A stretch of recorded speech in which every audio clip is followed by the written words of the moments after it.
जिसने अपने निज पुत्र को भी न रख छोड़ा, परंतु उसे हम सब के लिए दे दिया, वह उसके साथ हमें और सब कुछ क्यों न देगा। रोमियो अध्याय 8 वचन 32। मेरे एक मित्र था जो प्रचारक था। वो हर वर्ष पवित्र सप्ताह में जेल जाकर वचन सुनाता था।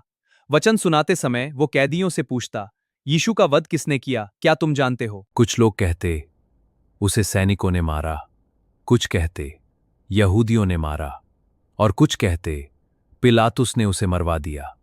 जब सब शांत हो जाते, तब मेरा मित्र गंभीरता से कहता, उसका वध उसके पिता ने किया। रोमियो 8 का पहला भाग यही बताता है।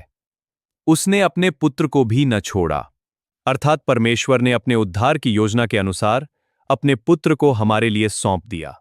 उसे परमेश्वर की ठहराई हुई युक्ति और पूर्वज्ञान के अनुसार पकड़वाया गया, और तुमने अधर्मियों के हाथों उसे क्रूस पर चढ़वाकर मार डाला।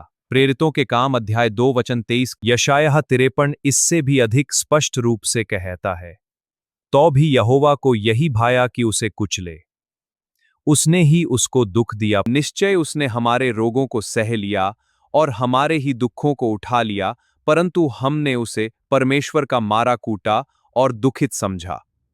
और रोमियो अध्याय 3 वचन 25 कहता है कि परमेश्वर ने ही उसे विश्वास के द्वारा प्रायश्चित होने के लिए आगे रखा। जैसे अब्राहम ने अपने पुत्र इसहाक को बलिदान करने के लिए उठाया था, वैसे ही परमेश्वर पिता ने अपने पुत्र यीशु को हमारे स्थान पर मरने के लिए दे दिया। परंतु अब्राहम के विपरीत परमेश्वर ने अपने पुत्र को नहीं बचाया, क्योंकि वह हमारा प्रतिनिधि बनकर हमारे स्थान पर मरने आया था। परमेश्वर अपने पुत्र को बचा सकता था, फिर भी उसने ऐसा नहीं किया, क्योंकि वही एकमात्र मार्ग था जिसके द्वारा हमें उद्धार मिल सकता था। यदि यीशु हमारे पापों का दंड अपने ऊपर न लेता, तो हम परमेश्वर के न्याय से कभी न बच पाते। हमारे अपराधों के कारण वह घायल किया गया, हमारे अधर्म के कारण वह कुचला गया, और हमारे उद्धार के लिए उसने क्रूस सहा।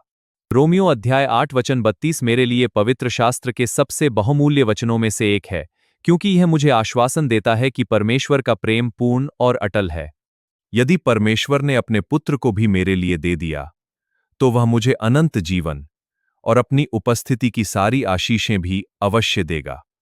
यदि आपका हृदय टूट चुका है और आपको समझ नहीं आ रहा कि परमेश्वर अब भी आपसे प्रेम करता है या नहीं, तो आइए विश्वास के साथ यह छोटी सी प्रार्थना करें। परमेश्वर पिता, धन्यवाद कि आपने अपने पुत्र यीशु मसीह को मेरे लिए दे दिया। मैं स्वीकार करता हूं कि मैं पापी हूं और मुझे आपकी दया की आवश्यकता है। प्रभु यीशु, आपने मेरे अपराधों का दंड अपने ऊपर लिया और क्रूस पर मेरे लिए प्राण दिए। मेरे पापों को क्षमा करें, मेरे हृदय को शुद्ध करें और मुझे अपने प्रेम में स्थिर रखें। मुझे ऐसा जीवन जीने में सहायता दें जो आपको महिमा दे। यीशु के नाम में, आमीन।